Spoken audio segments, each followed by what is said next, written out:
What up, gang? Lane Carolina Jackpot Time coming at you on Tuesday morning. Hope everybody's having a good one so far. So I was reading some stuff over on the Gamecocks message board / news site, and our old buddy Hale McGranahan with a update over the past 3 days of practice that they've had down there. Now, once again, they're still in like shorts and hell, I don't even know if they put shoulder pads on yet. They're still in shorts running around, so there's no contact drills going on yet. But some folks who look like they've impressed so far, according to his sources, would be in the wide receiver room, transfer from Florida State, Vandravius Jacobs, who I believe still has 4 years of eligibility left. Said if this guy continues to play like that he's been practicing, he could actually be starting against Old Dominion on August 31st, which is an encouraging sign.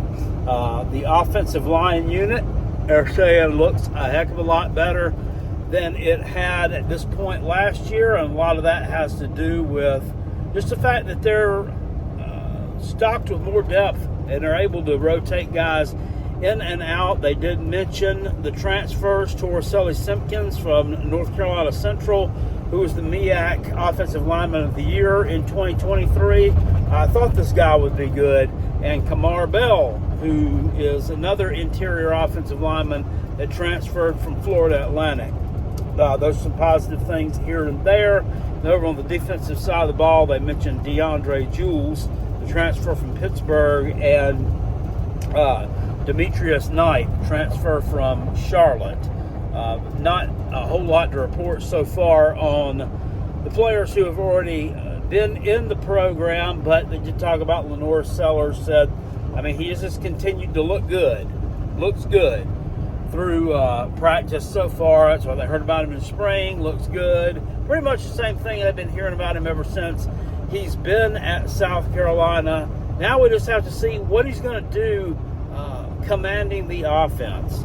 He only saw very limited action last year.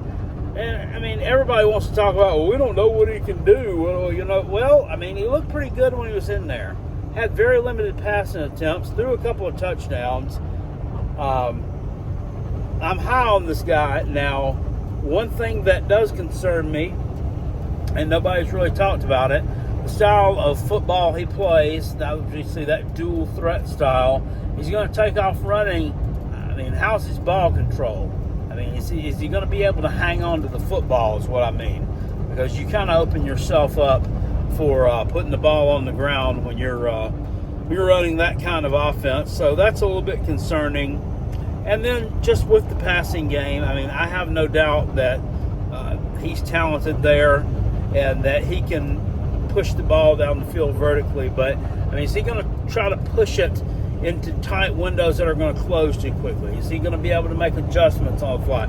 Hopefully he's not an interception machine like Spencer Rattler was for most of 2022 up until the very end of the season.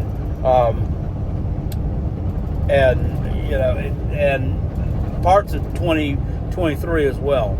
I have to think that maybe why Spencer Rattler was taken in the 5th round of the NFL draft instead of the 2nd or 3rd round that a lot of folks thought he might go in was just his touchdown to interception ratio. And a lot of that was on his receivers. Some of it was on him. Some of it on the offensive line. So apparently he's doing really well in the New Orleans Saints camp right now. We'll have to see what happens with him. But nothing but positive things so far for the Gamecocks spring practice. I'll keep you abreast of any news if I happen to hear it. You may hear it before I do, but I like to put my own spin on things, as you know, over here. Anyway, I'm going to get on down the road. I will see you guys and gals later. I appreciate you. Peace, and I'm out of here. Go Gamecocks.